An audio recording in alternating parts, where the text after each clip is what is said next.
In the video, we will review loss. Loss is a precursor to cost. In order to determine the parameters, we have our linear function. We would like to determine the values of the parameters, i.e. the slope and bias.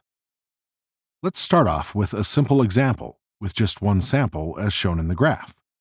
The value for x is 4, and the value of y is -2. We would like to come up with the slope and bias. Actually, this is an overdetermined problem, i.e. there are an infinite number of solutions. In order to make the problem easier, let's just try to determine the slope.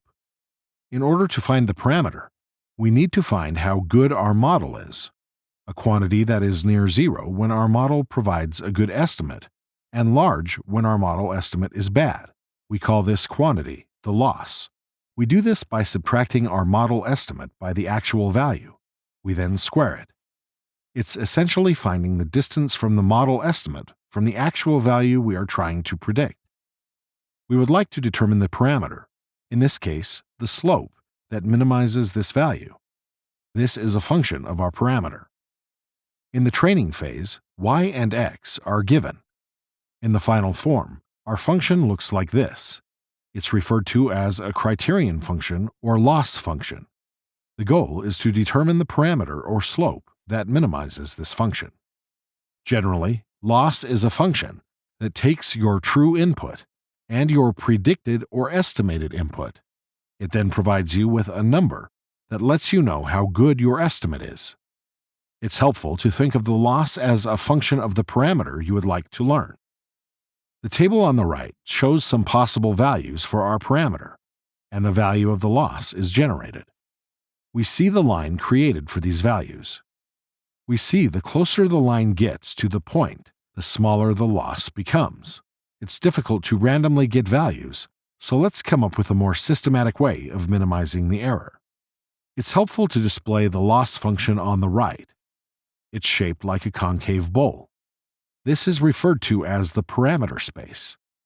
The left contains different lines corresponding to different parameters. Selecting a slope of 5, we see the line is far from the data point. In the data space, the value of the loss function is relatively large. Selecting a slope of 1, we see the value for the loss is near the minimum of the parameter space. Selecting a slope of -1, the result gets much closer to the minimum of the loss function, and we are much closer to the loss curve. At a slope of -5, we see that we are at a much higher point on the loss curve, and the line is much farther away from the data point. Therefore, we would like to find the minimum value of the loss function. If we look at the derivative of the loss function, we see there is a negative value on the left side of the minimum and a positive value on the right side of the minimum. Finally, there is a 0 at the minimum. We can actually find the best value for the slope by setting the derivative equal to 0. We find the algebraic expression for the derivative, do some algebra, and we get the best value for the slope. But we will not be able to do this for more complex, deep learning models. But we can still use the derivative to help us find the minimum.